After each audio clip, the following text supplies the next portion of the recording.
Good afternoon and welcome to the City Council meeting for the City of International Falls for Monday, July the 1st, 2019. I would ask all present to please arise and pledge allegiance to the flag. I pledge allegiance to the flag of the United States of America and to the republic for which it stands, one nation, under God, indivisible, with liberty and justice for all.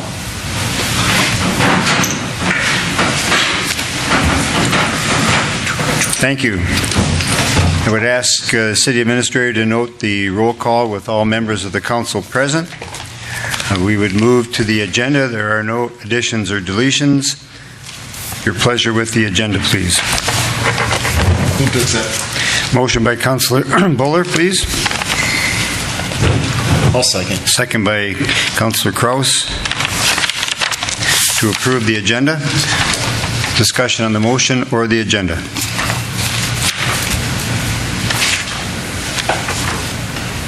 Hearing none. Question? Aye. Aye. Aye. I would vote yes. Motion is carried. Agenda is approved. Thank you. Move to the approval of minutes. And first we have the minutes of Monday, June the 10th, Committee of the Whole meeting. Council's pleasure with those minutes. I'll make the motion. Motion by Councilor Deitch to approve. I'll second.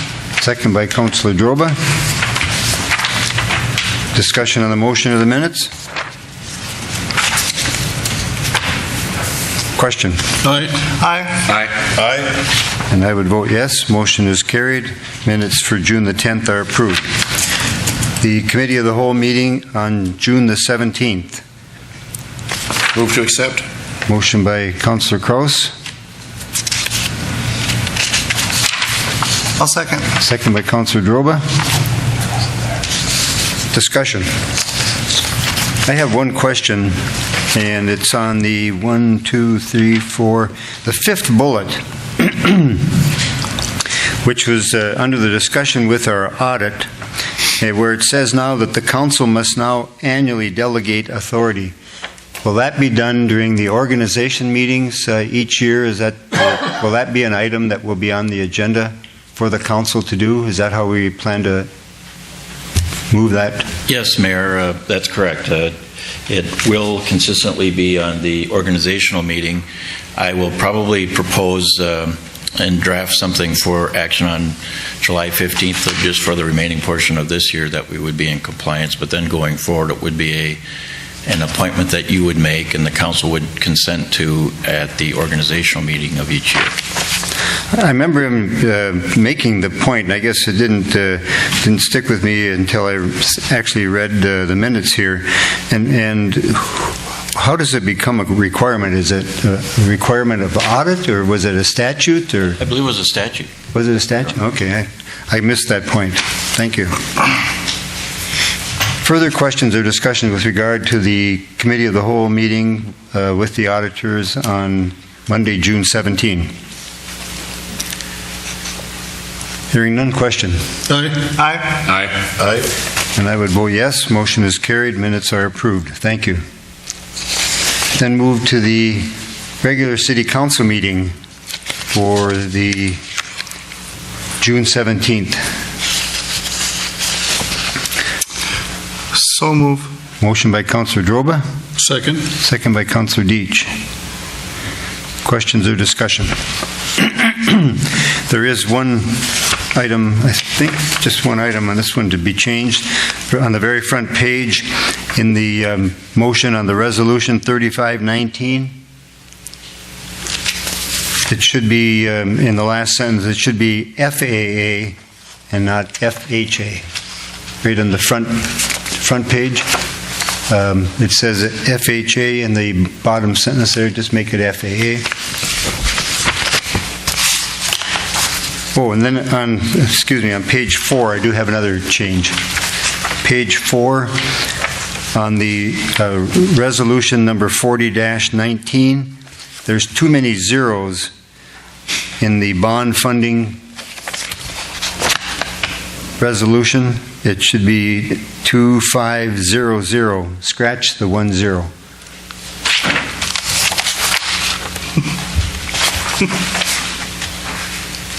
No? So do we need an amendment, or can we just, well, the maker of the motion, Councillor Droba and Councillor Deitch, are you okay with just making those two minor Yes. typos? Yes. All right. With that, we call the question. Yes. Aye. Aye. And I would vote aye, there being 5 ayes and no noes. Minutes for June 17th are approved. Thank you. Then we would go to the minutes of June 24th, special city council meeting. So moved. Motion by Councillor Kraus, Second. second by Councillor Buller. To approve. Discussion? I have just one item on that, and that is in the third item on down. It starts out with City Administrator Anderson. At the last sentence, it says, necessary to approve the special law adopted by the legislative, and I think it should be legislature.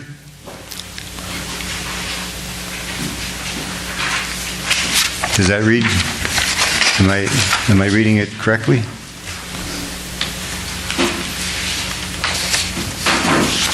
Yes, that's correct. Okay, thank you. So with that typo change, is the maker Kraus and Buller, are you okay with that? Changing legislative to legislature? Absolutely. Thank you. There's no further discussion? Question? Aye. Aye. Aye. I would vote yes. Motion is carried, and minutes for the special meeting is approved. Thank you.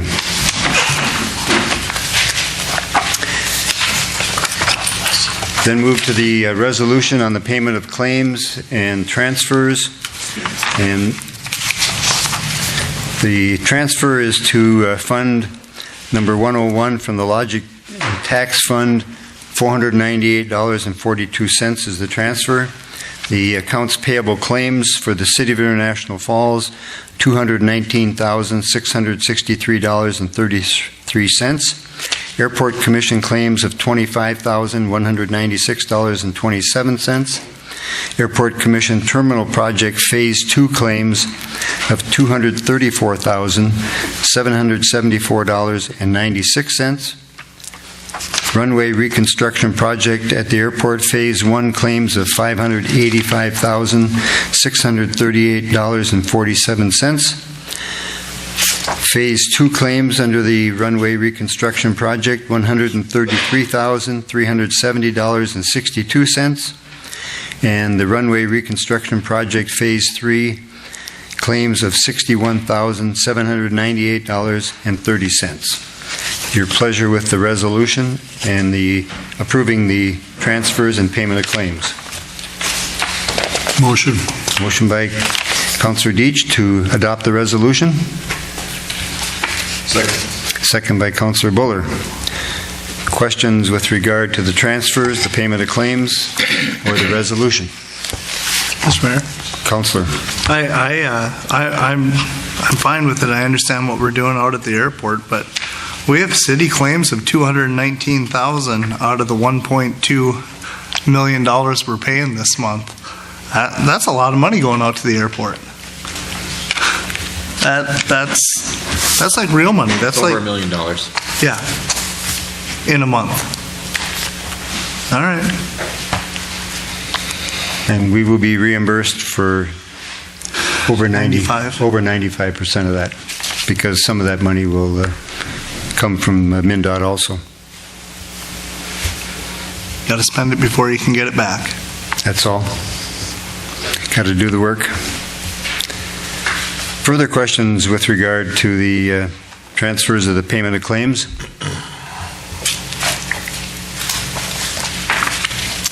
Hearing none, question.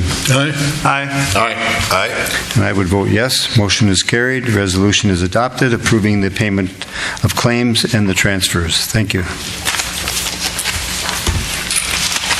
Move to the audience, and is there anyone in the audience not on the agenda that would like to approach the council? Please, Ted, you're the one.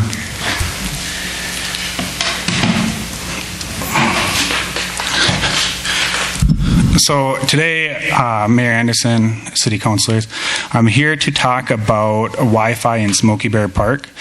The Couchiching Technology Initiative funded a grant by the library to send their signal from the library over to the band shell, and then it be repeated in Smoky Bear Park, so that that whole area is covered with a Wi-Fi signal.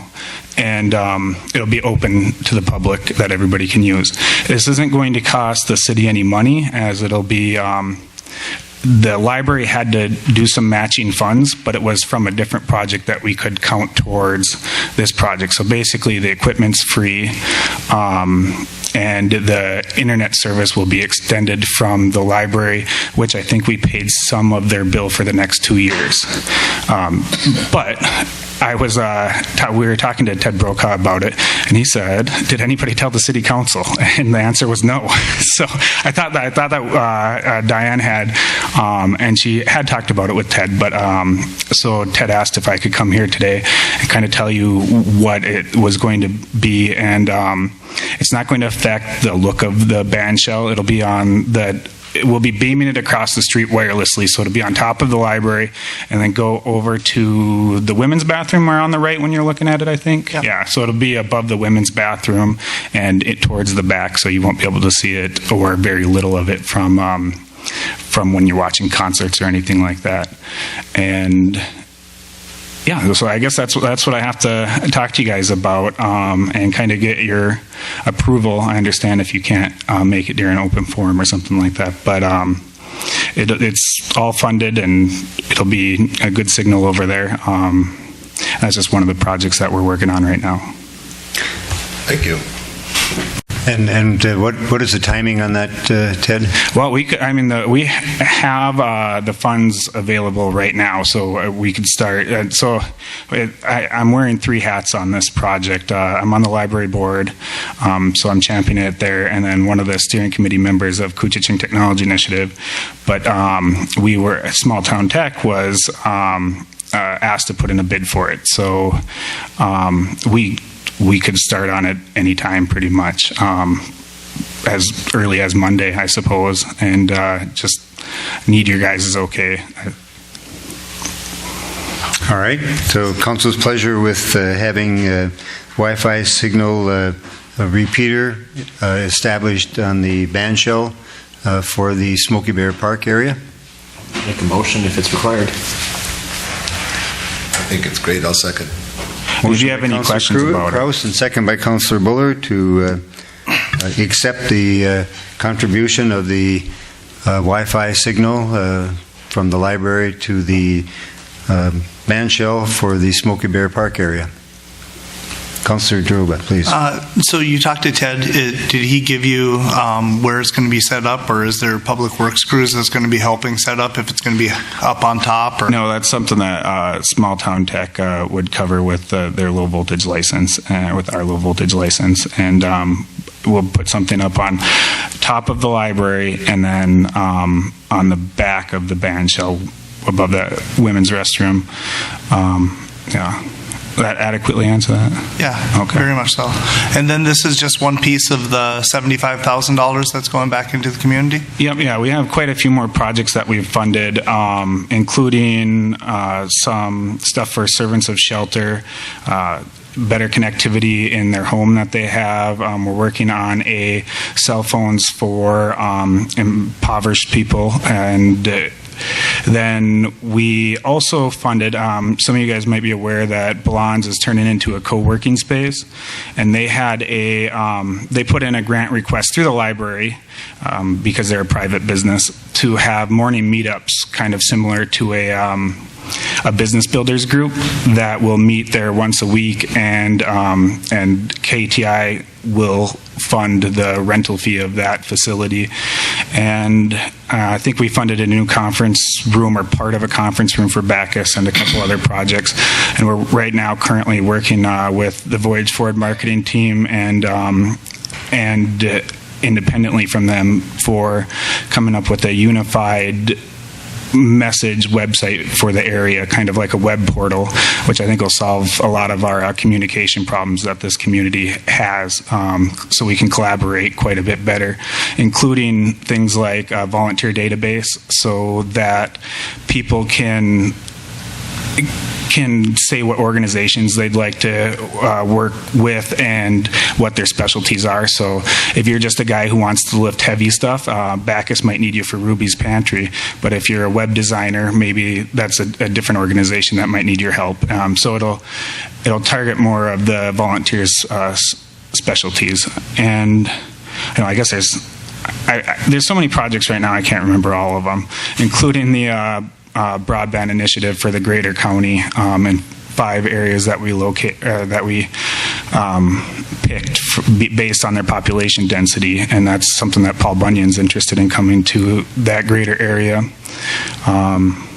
There's just a lot going on right now.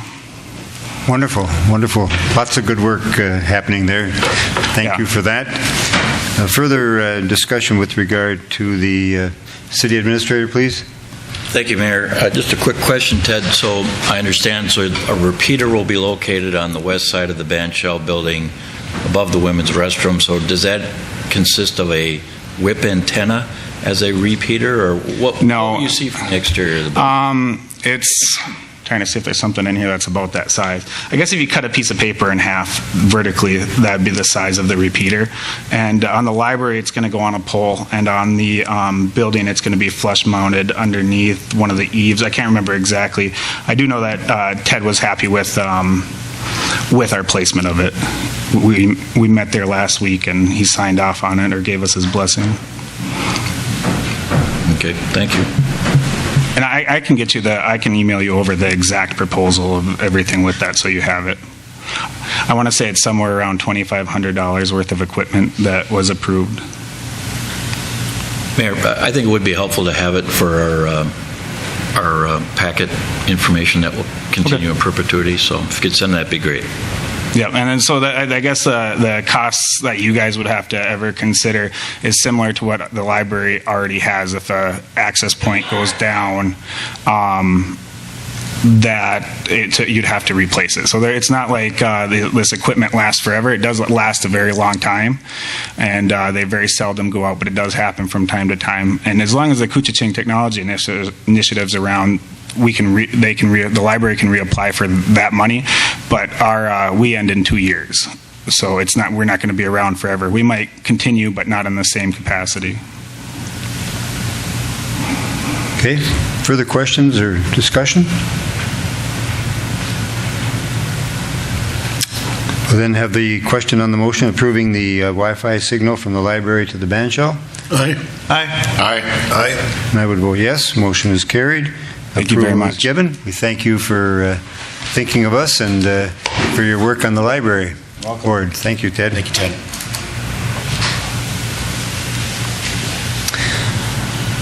Anyone else in the audience that wishes to approach the council this time? There's another opportunity at the close of the meeting. We'll move to the consent agenda. Item number 1 under consent agenda is to allow necessary expenses for the city attorney to attend the 2019 Criminal Justice Institute in Minneapolis, September 11th and 12th. Item 2, allow necessary expenses for the Public Works employee Justin Mosted to attend the University of Minnesota LTAP Motor Grader Operator Training in Brandon, Minnesota, July 29 and 30. And item number 3 is accept the following donations to the July 4th Commission for the 2019 July 4th celebration. From the Veterans of Foreign Wars Post 2948, we have $500 for the chip pile, and from Boise White Paper LLC, a donation to the July 4th Commission of $2,500. Pleasure with the consent agenda. Aye. Motion by Commissioner Deitch. Second. Second by Commissioner Droba. There being no discussion on the consent agenda, question? Aye. Aye. Aye. Aye. And I would vote yes. Motion is carried. Consent agenda is approved. Thank you. Under new business, we go to item 1, authorize a letter of support for the 2019 Build Discretionary Grant application for Couchiching County to construct a bridge overpass on County State Aid Highway 24, the Van Linn Road, over the Canadian National Rail crossing. Council's pleasure with that request.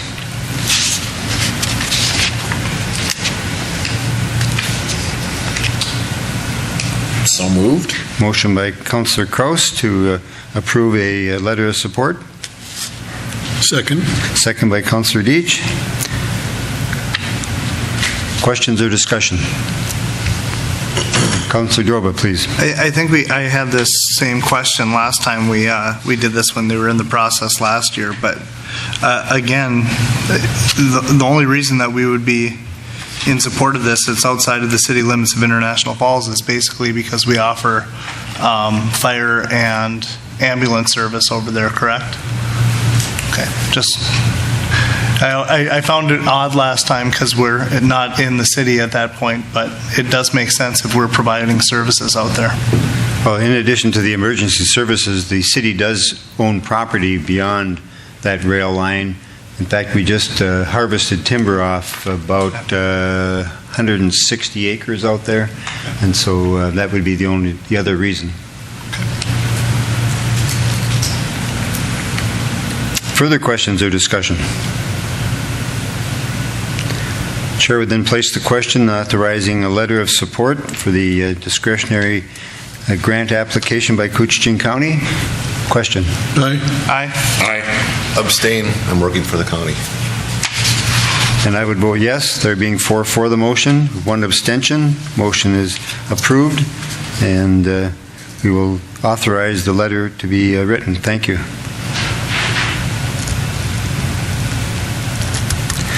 Item number 2 under new business is to accept a Memorial Park bench application from Roberta Brown, and this would be for the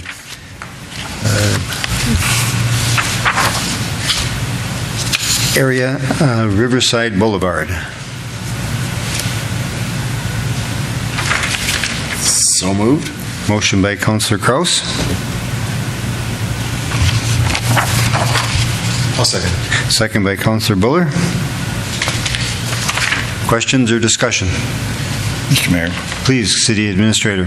Thank you. Real quickly, Mayor, we do have a written policy for memorial benches, and the City Council's authorized memorial benches in the municipal square here between the library and City Hall, and then also at Smoky Bear Park. This request, as you pointed out, is at the park at Riverside Boulevard, and the policy authorizes the street commissioner and myself to make a decision on it, but because it's outside the original area that we had defined, we're asking for council approval. And in the street commissioner's opinion, as well as mine, we think that an appropriate location would be on pretty much the far east end of the park. There is a street light where 9th Avenue meets Riverside Boulevard, and there's also a garbage container and then a doggy bag post. So we thought that would be a convenient location. There is a storm sewer that empties out into the river at that location, so there is a slight view angle of the river from where we would locate the bench. So that's where we were proposing to locate it within the park. Very good. Questions for the City Administrator with regard to location? Councillor Droba, please. Is the city picking up the cost of the bench? Because I remember the discussion when we had the policy before that there would be an application fee, a bench fee, a plaque fee. Are they, and Excuse me, there's a $50 fee that they pay for the application, and then they that goes to offset the cost for the plaque. I actually am trying to remember in the policy if they actually have to pay for the bench or if that's something that we pay. I actually have to revisit it to be sure. I'm not 100% certain. But there is a $50 application fee which has been paid. I believe the person applying for it pays for it. About $2,500? Well, it depends on the type of bench. That's what it says right here. What they do. On the bottom, yep. I'm responsible for all costs, including but not limited to the estimated cost of materials, labor for installation, site prep and restoration, and plaque inscription. So, Well, the only reason I asked the question is because down below it shows that they paid the application fee, and that was it. That's why I asked the question. Thank you. But yeah, my understanding was that they pay for the bench. And if the city council denied it, then there would be no need to pay the bench fee, so. Understandable. That Thank you. makes sense, yep. Good questions further? Not, we'll have place the question before the council on the approval of the Memorial Park bench at Riverside Park. Aye. Aye. Aye. Aye. I would vote yes. Motion is carried and approval is given. Thank you. Item number 3 is to authorize the city attorney to file an order with the district court for the ICO building, Highway 1171. Kelly, please. Mayor and Council, if you don't mind, I'd like to hand out some photos of Please.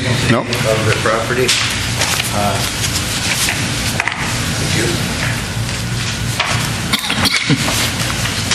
Thank you. Thank you.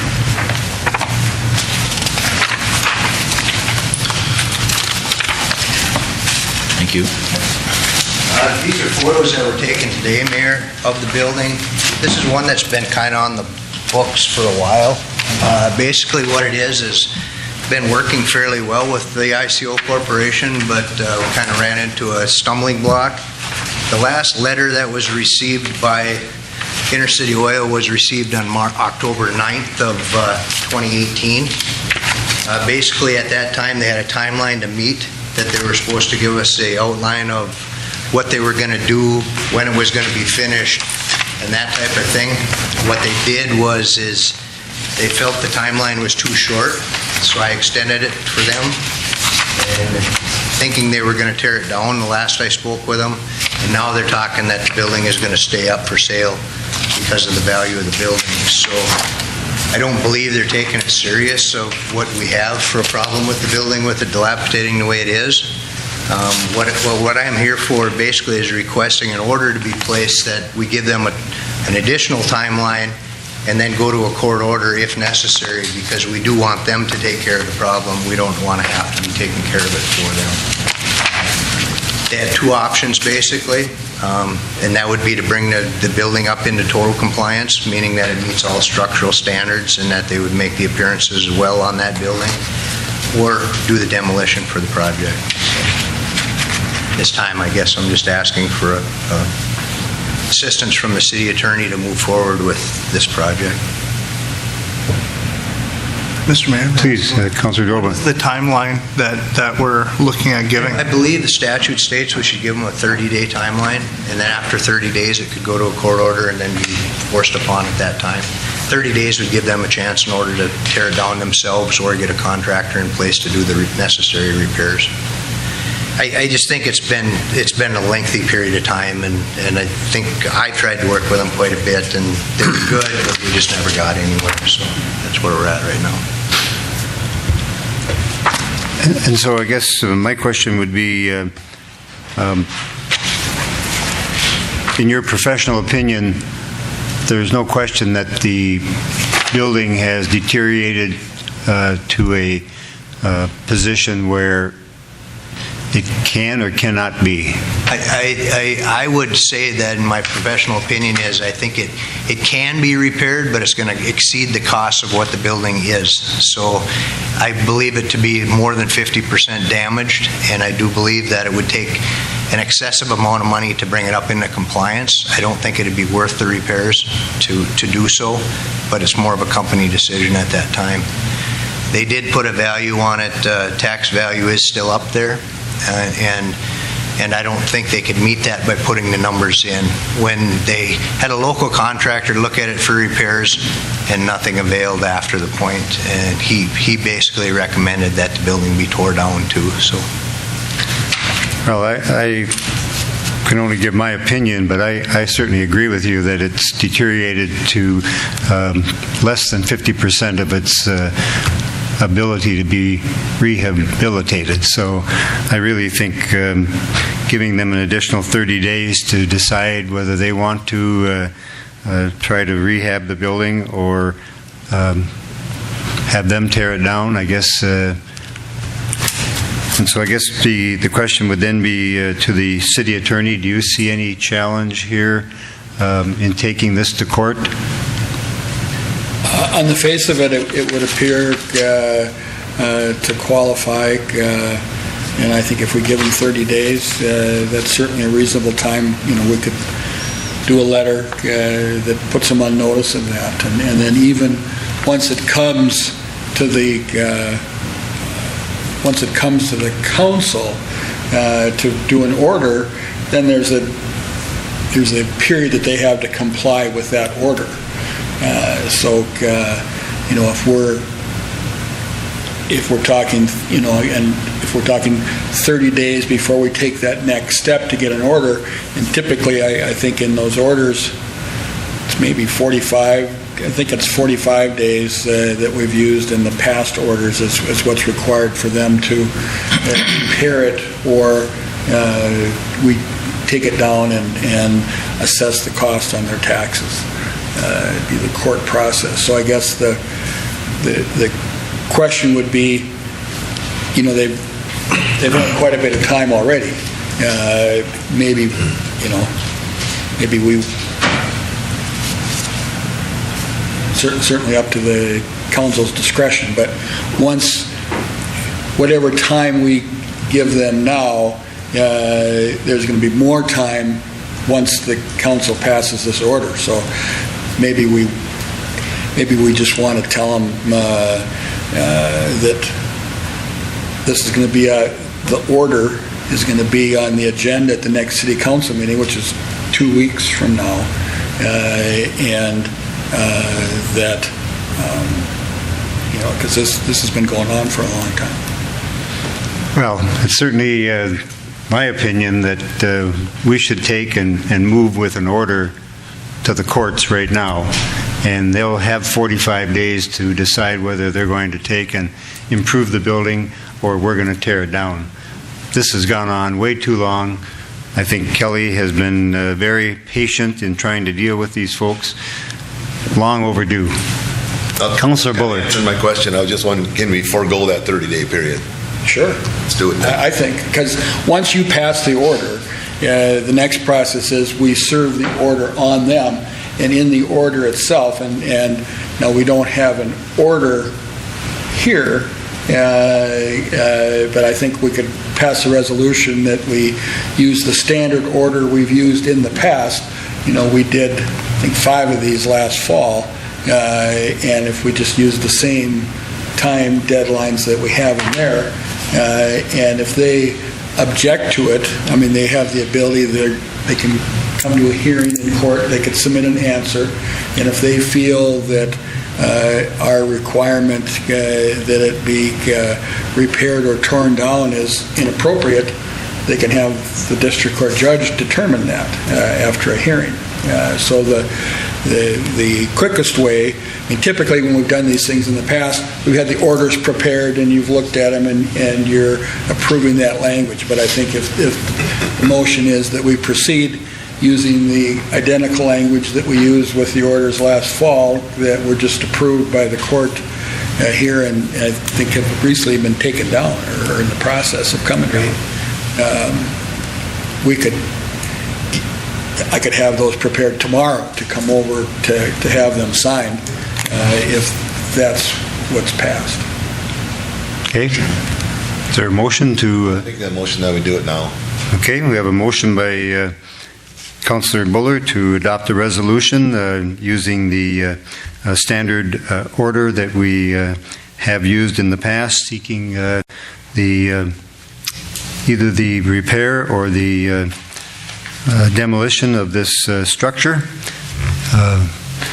and that the 45 days, that if they want to appeal the 45 days, they can appeal that with the court. They can. If they, my memory telling me it's 45 days, I could be wrong on that, but it seems to me that that's what it has been in the past. So It's between 30 and 60. It might be 30, it might be 45, it might be 60, but it's what we've, in all the orders we've done since I've been city attorney the past 10 years, we've used that same time frame. And I think that time frame is established by statute. So we're just following the process that's required. Very good. Is there a second to that motion? Second. Second by Councillor Deitch. Further questions or discussion? Councillor Droba. I just have a question on process. So we're going to give them a time frame to handle either getting it built back up or tearing it down themselves. No, we're going to go to court first, and then they'll be given it. No, we give them the order. Okay, you establish the order, all right, and that's what you're voting on now.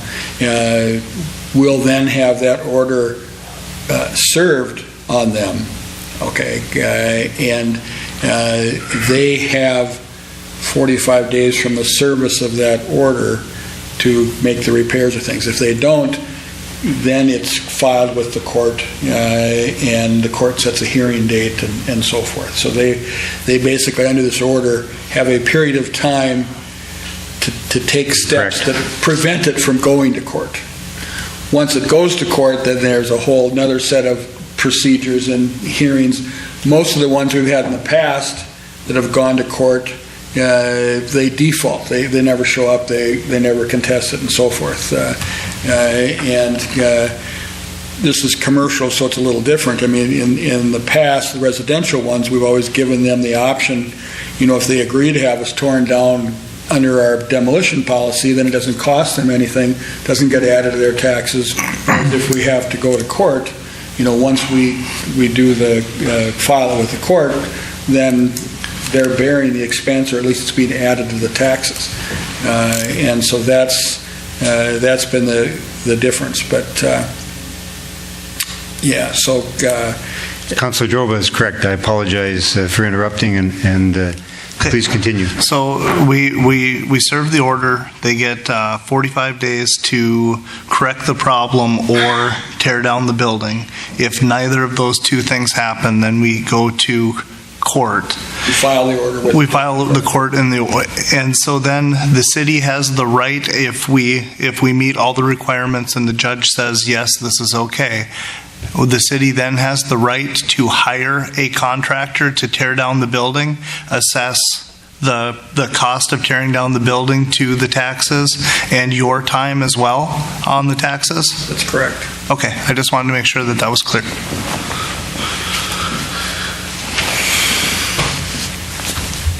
City Administrator, please. Mayor and Council, a question of the city attorney. So I think from a staff standpoint, our perspective regarding process is that once the city council, assuming they would move forward and adopt this motion to set the order in motion, is that once that happens, is that the city would no longer participate with our demolition program and remove it in conformance with our policy, which is charging them $50 a load. It would actually be something that becomes 100% their burden. So are you suggesting that that's not the case until it actually ends up in front of the judge and the judge approves the order? Or is that the case now? No, I mean, we are not able to assess any costs and things, and we're not able to go in and tear it down if they don't without some kind of court order. I mean, we need, and then following that court order, then there's a process where we would need to file with the court, and I don't think we've done that, on the most recent demolitions as to what the total costs were. We'd get another court order approving the cost to be assessed back to the property.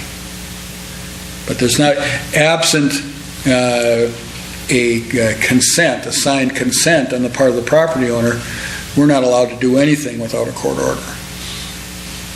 And the first step in obtaining a court order is this order from the city council.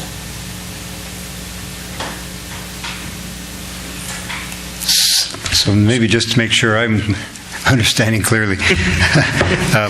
So if if the court orders the building to be demolished or torn down, the property owner could have the option of having a contractor do it, or they could have the city, if they don't move forward, they would be in contempt of court. Yeah, I think the only options that would occur would be prior to a court order. Once the court order is issued, it's up to the city.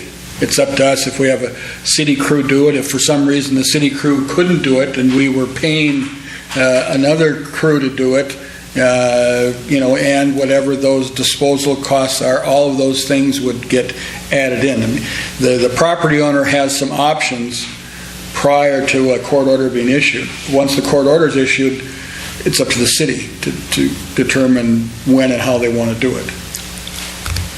All right, so in the resolution, if there's a court order given, we can take and we can assess the legal costs and the cleanup costs? Any costs associated Any costs. with the process. Okay. Including Filing fee, like a $400 filing fee with court to set up the file, and yes, there are all of those things. And then what we need to do when we have all those costs, then we need to file an affidavit with the court, and they'll issue an order where that can be assessed to the taxes. So any cost, so we don't have to worry about a truckload cost or anything else? Well, I mean, the Reasonable. problem is it gets said that if it goes forfeit, we never get paid for them. So, I mean, yes, we worry about the costs, and they, oftentimes aren't going to get reimbursed. But if it goes forfeit for taxes and somebody wants to buy it out of forfeiture, typically, that price starts out as being what those, if the current owner, if it's somebody new, they can just bid and the best bid's going to get it. But, so, I mean, we're having it assessed against the property and receiving it are two different things. Yep. Okay. Further questions?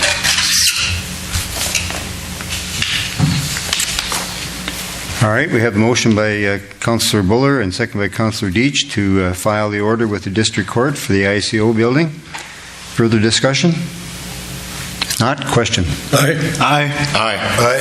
I would vote yes. Motion is carried, and the authorization for the filing is approved. Thank you.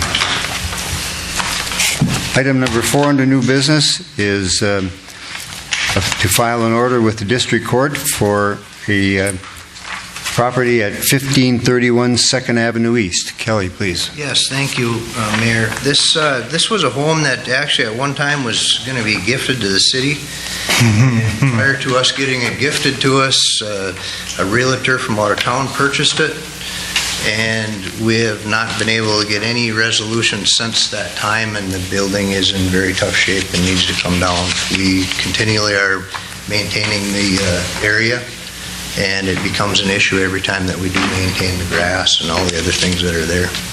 So this is one that I'd like to see an order come through on in the same manner. These are the same pictures that, it's a very big packet that I included here, but it's kind of back from when they were going to do the gifting portion, and he ended up purchasing, or I shouldn't say he, the company ended up purchasing it prior to us ever receiving it as a gift. All right, council's pleasure with the request to file a order with the District Court. Motion. Motion by Councillor Deitch. I'll second. Second by Councillor Droba. Discussion?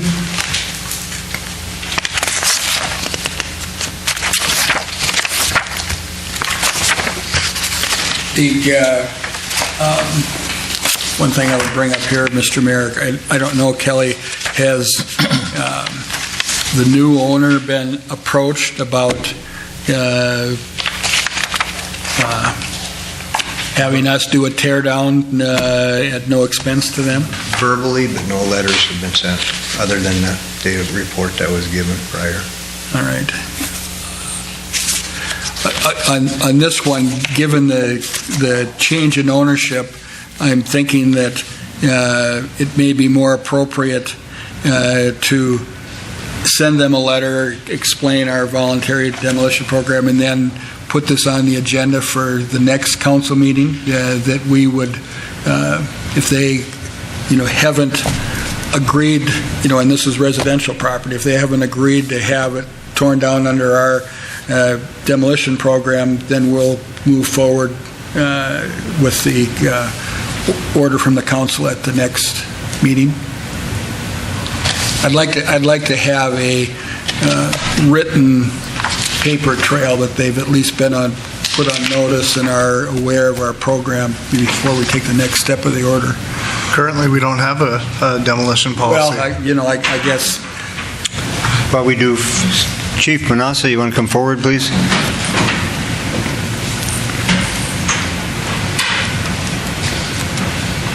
I don't recall the exact date. That property has been issued a blight notice this year for long grass and also the building condition. So they have gotten that. They have received that blight notice this year already. So. Well, if they've already been given notice of the issues, then I would say we could move to the order right away. All right, that's what the motion is. Further questions or discussion? Councilor Groba? Just to clarify then on this one, because it's a little bit different than the last one. On this one, the same process though. They have 30 days to be knowledgeable if we do reinstate our demolition policy, even by enacting this order, it still gives them 30 days, correct? Like the original like the last one we filed immediately. We're thinking it might be 45 days. Okay. Whatever the order implies. But in the past, when we've done these orders, and in that time frame, which I think is 45 days, if they've come forward and signed a consent, then we've gone ahead and done it under our former demolition program. That has been, suspended. And so there's certainly no requirement for the council to continue that process, but that's what we've done in the past. And now this building is currently owned by a real estate company, correct? According to Kelly, I don't know, but we had done a bunch of paperwork, there was correspondence, and I think actually a motion by the council to accept the donation of the property. And once that paperwork was done, then we were going to tear it down, I think was the intention. Yes. And kind of without any knowledge to us, this realty company came in and bought it, but hasn't fixed it up apparently. And so then my concern then is kind of going back to, and I'm not trying to revisit some recent past, but it's no different than the TP property. The TP property was no, not really. Well, it's residential. It's not a commercial. It's a business venture. It's a business venture. Someone bought a home for real estate to try to resell, and now may be worth more if the city tears down the lot after they purchase the property. Well, the old policy we had went to residential versus commercial. I mean, if it's a single-family residence, I think with a garage, isn't it, Kelly? On this one? Yeah. And so, I mean, I don't think you'd be able. And I understand what your point is, but this was the conversation that we were having earlier on our demolition policy as we were in committee, is what is a residential home? If you're a renter and you have 20 houses, is that now a commercial venture, or are those all residential houses? We're in the same boat on this one. It's owned by a commercial entity, but it's a residential home. So where does that fit into the policy? Where does that fit into our vision of how we're going to handle these buildings moving forward? And I completely see your point, and I also know that if it comes to me, I will tear this one down based off of the history of what it's been. I understand that, but I do see where this is such a gray area, because it's a residential house, but it's a commercial venture. This isn't a little old lady who's getting ready to go into the nursing home and doesn't know what to do with their home. Someone purchased this building to make money off of it, or to resell it, or to invest into the property, but now the city's coming in and tearing down the building on our policy. So I see this one similar to the teepee. I also see it similar to a regular residential house. It's a very weird area, but I would support moving this to an order with the district court. Further discussion? I guess I have one further question, I think anyway. Let me see if I can phrase it. Given an order by the court for demolition, if the property owner came to us and said, well, I'll let the city take it down. I mean, we're going to take it down anyway. Is there any way that we can say if we're going to take the property down, we want to take the property? Is there any way, either maybe we should play that card beforehand? So we wouldn't be, I mean, if you develop a new and different demolition policy, you could make that a part of your policy if you wanted to, that in exchange for your tearing this building down, they give the then vacant lot to the city or deed it to the city. I mean, I don't know, I'm not sure under such a thing what their incentive would be to do that. But if you establish a new demolition policy, you can set whatever guidelines you want in terms of prerequisites to having the city take it down. Well, I think Councillor Droba's point was, if I understood it correctly, was that we're going to go in there and tear it down now, and they're going to have a piece of property that may be a saleable, I think it's a 50-foot lot, isn't it? I think so. Yeah. So they'll have a saleable piece of property. So we're cleaning up something for them. And now we can charge all the costs to do that.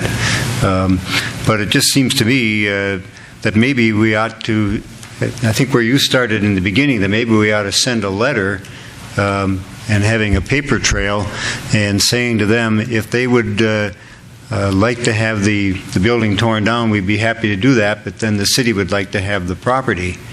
We would accept the property in exchange for cleaning it up.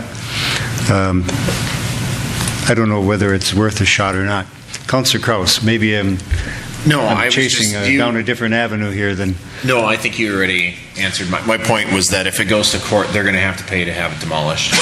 Right? I mean, we can assess them. They're going to end up with a lot. They may not pay it, but we can... Right, but if they are doing that in order to develop the property, then the goal would be to sell said property, or they're going to pay the taxes, or we're going to get it either way. They don't. If it's assessed and they don't pay the taxes, then it goes tax forfeit, and we could end up with the property that way. Or we assess them and they pay the cost, right? Say we on a tax forfeiture, I mean, the city doesn't end up with the property. No, the county would, but we could, is where I'm going with that. Okay, Kelly, please. I guess I agree with a lot of the comments here, but bringing these here tonight, basically we're seeking an order to have them demolished. We don't have a demolition program to offer them right now because we do have the moratorium. Sure. So basically we're looking at forceful demolition from the courts.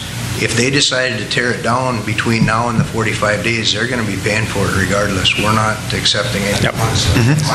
Yeah. We don't have a program to offer them right now. Let's get it cleaned up. That's true. Yeah. No, not currently. I mean, where the issue would come in would be is once they get this order, if they say, okay, can we proceed as though we're under the old policy or not, and then that would be an issue for this council to decide. And right now there isn't a program. So. Right. In my opinion, this letter is dated 9/19 of 2017. They've had ample opportunity to take advantage of the old one that the moratorium is currently on. Yes. That was the bank. It was a different owner. Now it's been sold. But I say, Councillor Bullard, please. I think that came out pretty clear at the committee meeting that we had before this, that if they go to this point, that they've had all these chances to file for their free demolition, and they go to this point where we got to do a court order, we're going to assess them. Period. That's it. Fine. All right. Further questions, discussion? Chair would then call the question on approval to file the order with the district court on 1531 2nd Avenue East. Aye. Aye. Aye. And I would vote yes. Motion is carried. Authorization is approved. Thank you. Item 5 under new business is similar, and it's again seeking authorization to file the order with the district court on a property at 723 9th Street. Cully?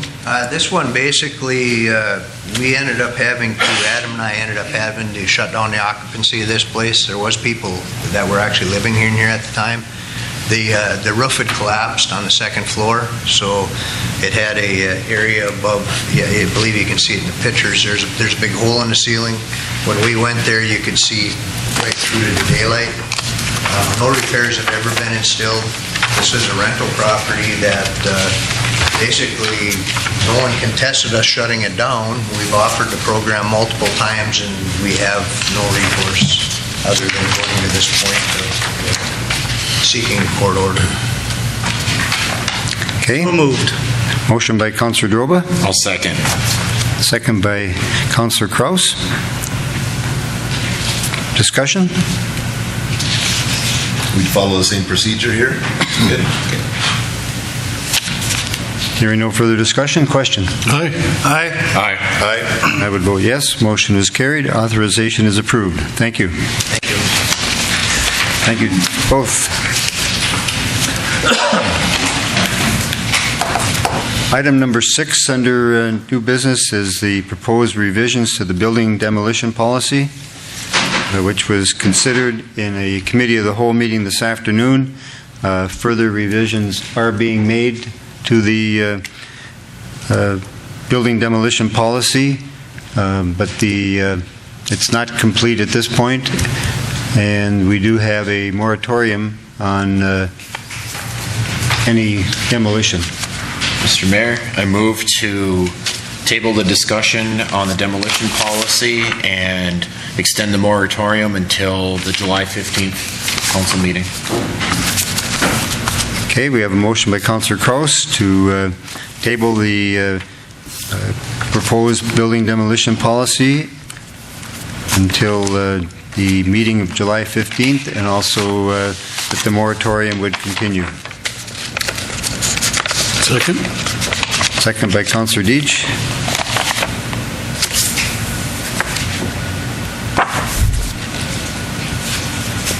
We have Councillor Droba? We have on the book scheduled a committee of the whole meeting next Monday. Isn't that when we have our committee meetings is the second Monday of the month? Is that right? Mayor, Council, that's correct. We sometime last year, the previous council had set them for those dates, and we. Can we utilize that meeting this next week and legitimately handle the demo policy, only item on the agenda, and try to get this to bed so we can be done with this and have it finalized at the 15th meeting? I think that when we're having some of our committee meetings, we get a couple of big issues and we're not devoting enough time to actually getting the policy finished. We're just doing a brief overview of a couple of things that we're working on. And today we're in that spot with four item agendas. So, Councillor Deitch, please.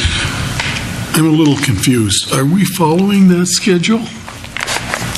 Yeah, you've never shown up on. Schedule that yeah. has committee of the whole and the city council? Yeah, you've never shown up for one. No, I'm just kidding. I'm just teasing. No.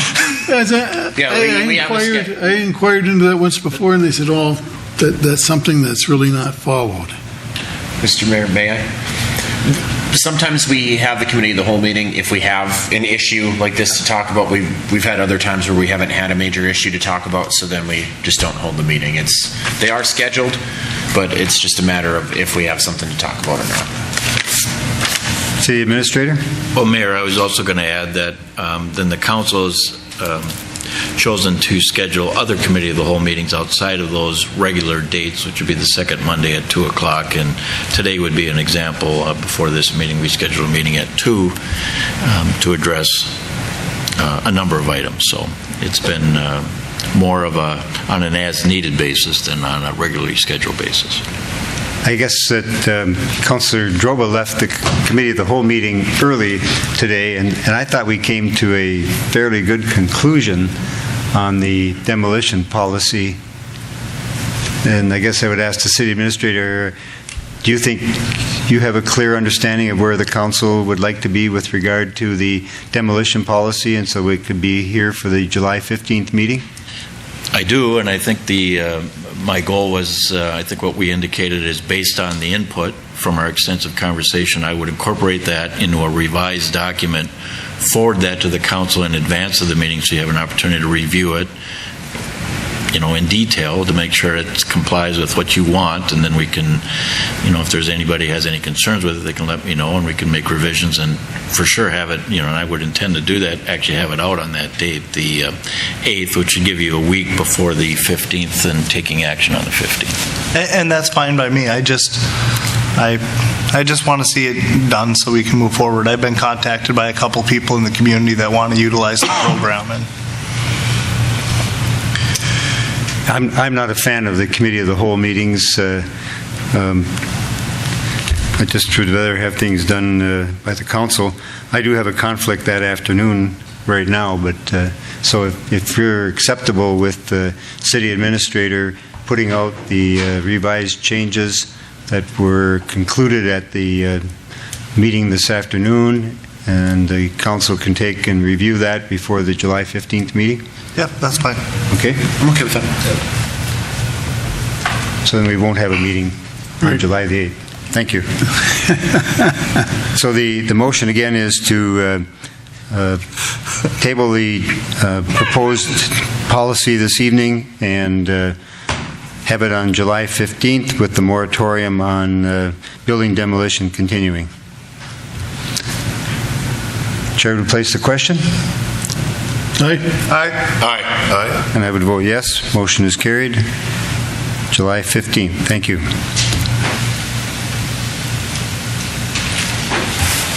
And City Administrator, do we have the Committee of the Whole recommendations? I know we have the There was discussion, Mr. Mayor. on the suspending the calendar parking. Right.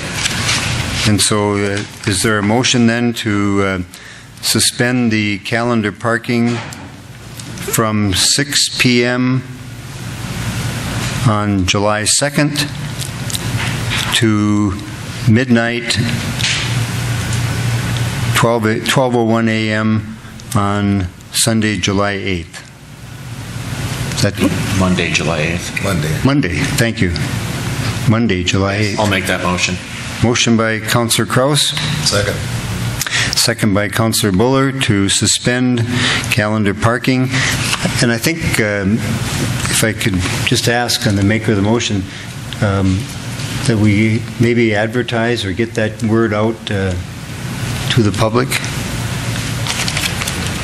Could that be included? Harley can do that. He wants to park in front of his place anyway. All right. So the motion is to suspend calendar parking from 6 p.m. on Tuesday, July 2nd to 12:01 a.m. on Monday, July 8th. Citywide. Citywide. Yes. For the July 3rd and 4th holiday. Mr. Mayor, And Harley's birthday. And Harley's birthday. Thank you. Mr. Mayor, may I add? Yes. The rationale is that we have a lot of events going on downtown where calendar parking can be an issue. We have had a conversation with the fire chief, and he feels that the police chief sent the initial letter, but the fire chief concurred that it should not be an issue for emergency personnel. And typically, the 4th of July is an opportunity for many people to come back into the community and come home. With the influx of people, we may need places for people to park if they're staying at a relative's house or something else. So if we're going to suspend it downtown, we might as well just do it citywide and put it to bed for a couple days. It doesn't negate that it's still a very useful tool and very important for safety, but we feel that we have that covered. Okay, further questions or discussion with regard to the suspension? Councilor Droba. I'm just going to put my 2 cents on this. I think that this is a bad choice. I understand calendar parking. We, as city councilors, get hit up all the time about calendar parking, and we say it's for street cleaning, it's for snow removal, it's for our ambulances and our fire trucks to be able to get through. It's so that we can utilize our community better by having vehicles parked on either side. Apparently, unless it's a holiday. If it's a holiday and we have more people in our community and we have more people on the streets, then it's not for emergency and it's not for all of the points that I just mentioned. So, although I think it's great that I can park wherever I want before or on my birthday, I think that's going to be cool. But I don't support this, and I don't think that this makes sense for safety position of the city, but I understand why we're doing it.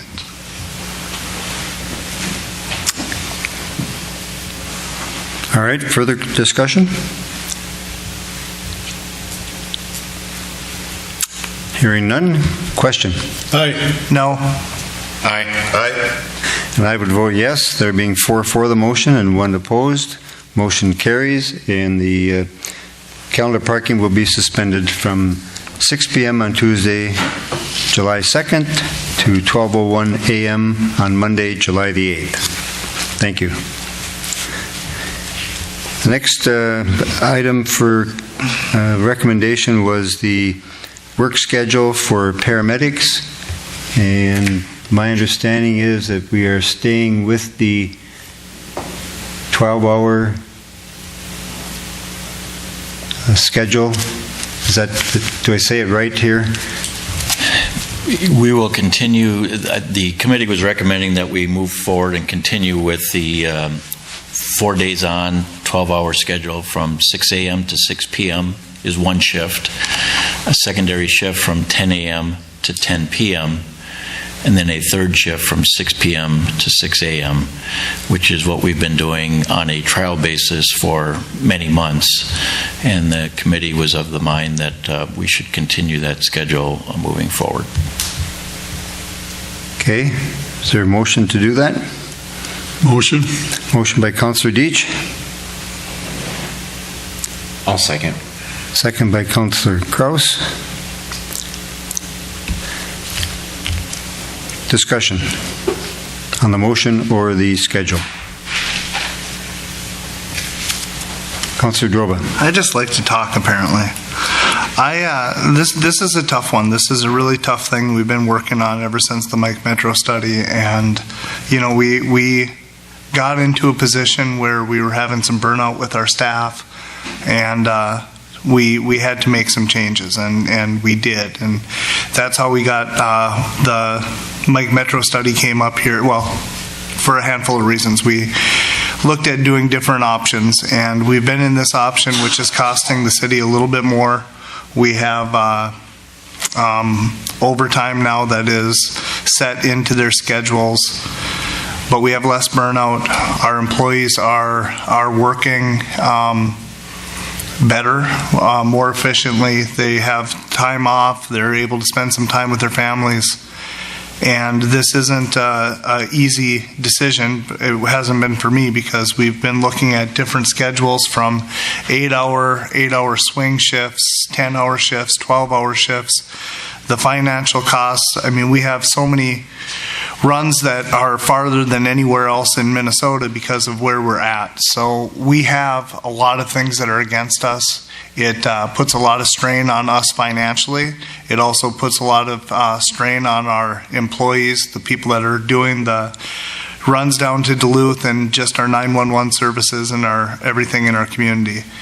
This isn't an easy decision to go to 12-hour days for me, and I think that we're going to have to continue to look at how we're going to balance cost and, services in the future.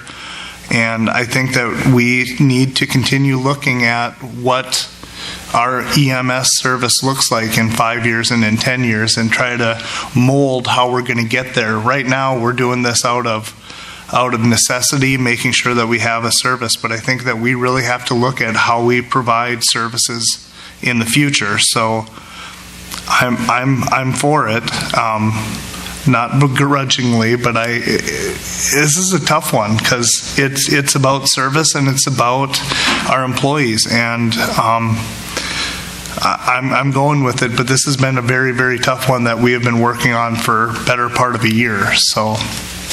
Well, longer than a year, actually. So, further discussion. Well, I certainly would join you in the because I think that there's a real question long term how our service is able to continue. I think that the Council is going to be faced with the question of are we going to take taxpayers' dollars in International Falls to subsidize that operation. Now, the schedule is working right now, as you pointed out, and I certainly agree with that, but I don't think this is this motion to move with this, in my estimation, is any guarantee that that's going to continue forever.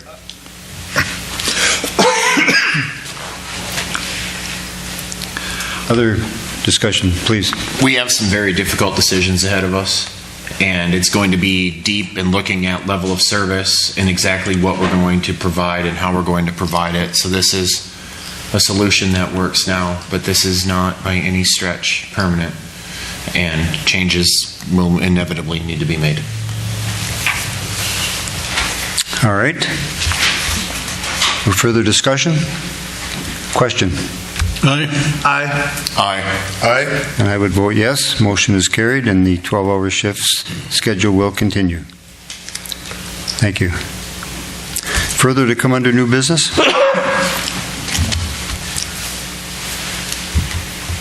All right, we'll move to reports of boards, committees, and department heads. City Administrator? Thank you, Mayor.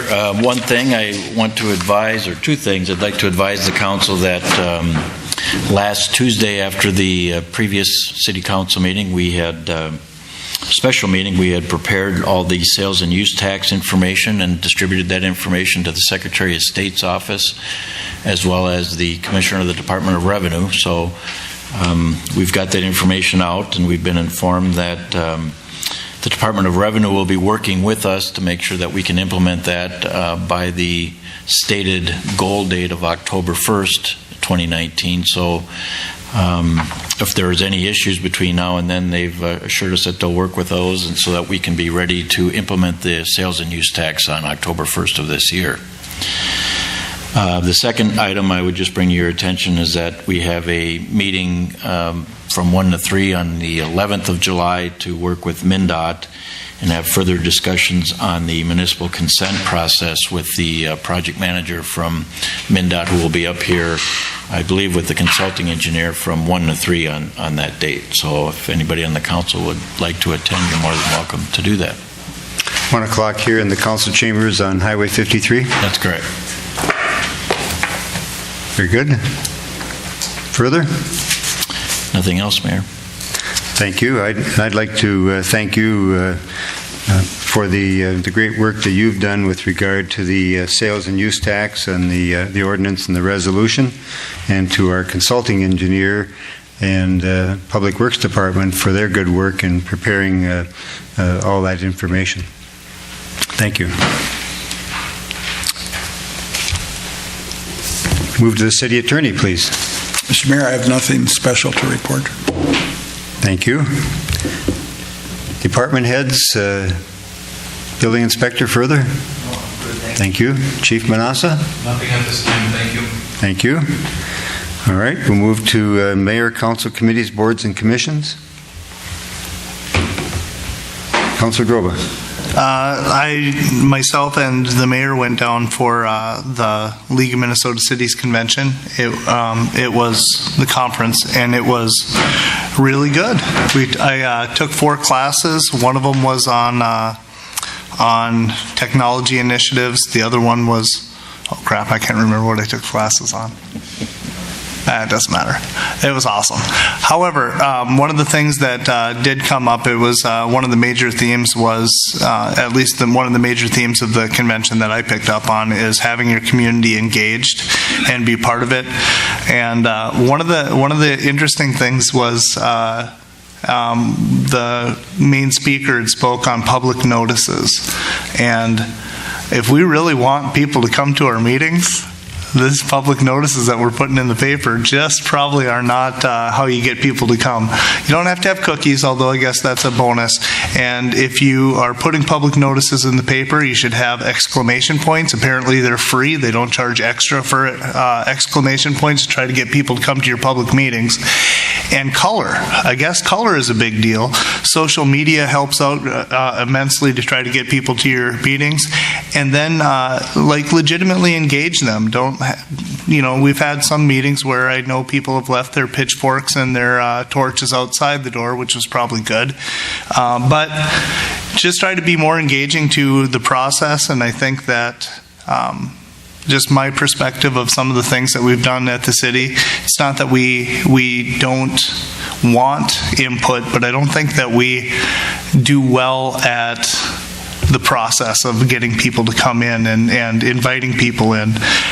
There are members in our community that even for our home demo project, like if we were to bring in a couple of people that have vested interest in demo real estate or whatever, just to have the discussion and just say, hey, the city's looking at doing this, I think that would be beneficial. Similar to some of the things that we've done in other areas, like our rec town hall, and I think that that's one of the things that we could do better is have more engagement with our community. I have pitched the idea to the administrator and the mayor last year about before we start our process of doing our budget, bring people in from the community or go meet in the community as a council and have discussions with the community and say, hey, we have a budget estimated of $14 million. Where would you guys think we should put it? And maybe that's how we start a budget one of these years, is to ask the community where they'd like to see us put our money rather than us get our budget, start working it through, and then tell them, hey, this is what you got. So I think there was a lot of community is what I got out of the conference this year, is engaging in your community and having your community put more input into what we're doing, because then they have a lot of they feel the rewards when they see it coming too, or when they get the rewards when they see what we're doing as a community. And then one of the classes that I sat in, they took the angriest 3 people in their community about the budget, and they said, would you like to be honorary members of our budget committee? And they had these 3 people sit in on the budget, and I think it was in Blaine, Minnesota, and maybe it wasn't, but I think it was Blaine. And they found the 3 people that were the most upset about the budget, and they brought them in to do the budgeting. And they quit complaining because they started seeing that there's nowhere you can cut the budget. There's nothing you can do. And it opens up the door, and then you have allies. Some of your fiercest competition can be your ally when they go into the community and be like, well, I worked on that budget. And, they are trying to cut, and they see that the city, we're not morons. I know I look like one, but we're not. We're doing a really good job at the budget, but People outside don't see that. They don't see what we're doing and the hard work we're putting in, and they think that, we just don't want to fix the potholes, but we do. So there's just a lot of stuff that I learned from the league, and a lot of it just comes into engaging your community and being part of it. And the last thing that we were left with when we walked out the door after talking about planning and city government and how we're going to have plans and implement great things in our community was a quote by the immortal Mike Tyson. Everybody's got a plan till you get punched in the face. Very well stated. Let me echo a little bit of what Councillor Drobas spoke to there, and I think having city engagement, having citizen engagement, I think is important. One of the examples they use, and I looked at it recently myself, the size of type that we have our agenda published in the newspaper, I think we used to do it larger. And if you don't want people to read it, put it in as small a type as you possibly can. And so I think I'm going to ask that we reconsider the size of type that we're using for the city agenda. And then secondly, and I know we do it for two reasons, to have the doors closed here for security and be able to cool the room.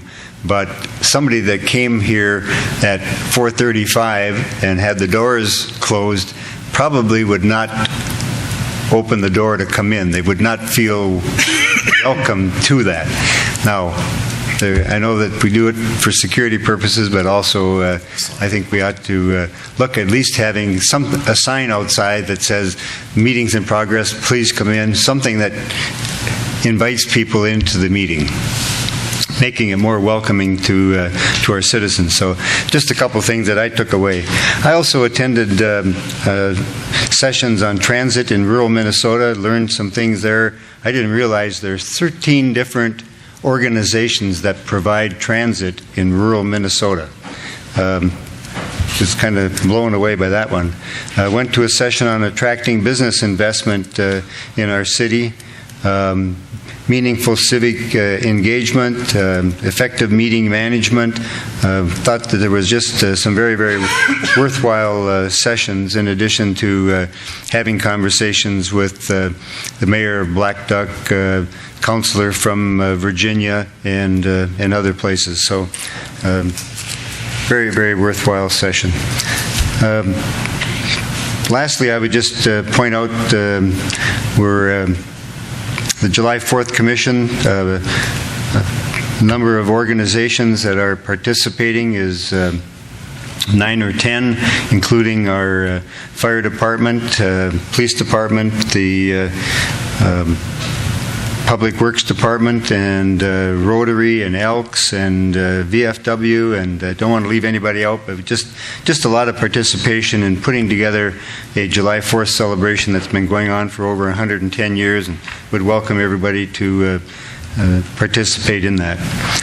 You can read the rest of my report on the sewer district and the airport. A number of decisions have been made there. So, and I had participated in the Canada Day Parade today, a beautiful day for their celebration. So, and they'll have fireworks tonight. With that, further on council committees, boards and commissions. Oh, and tomorrow morning we'll be on KGHS at 8:30 to talk about July 4th. Further on council committees, boards and commissions? If not, audience? Anyone else in the audience, please? If not, next regular city council meeting will be Monday, July the 15th at 4:30 p.m. Nothing further to come before the council at this time. We'll stand adjourned. Thank you.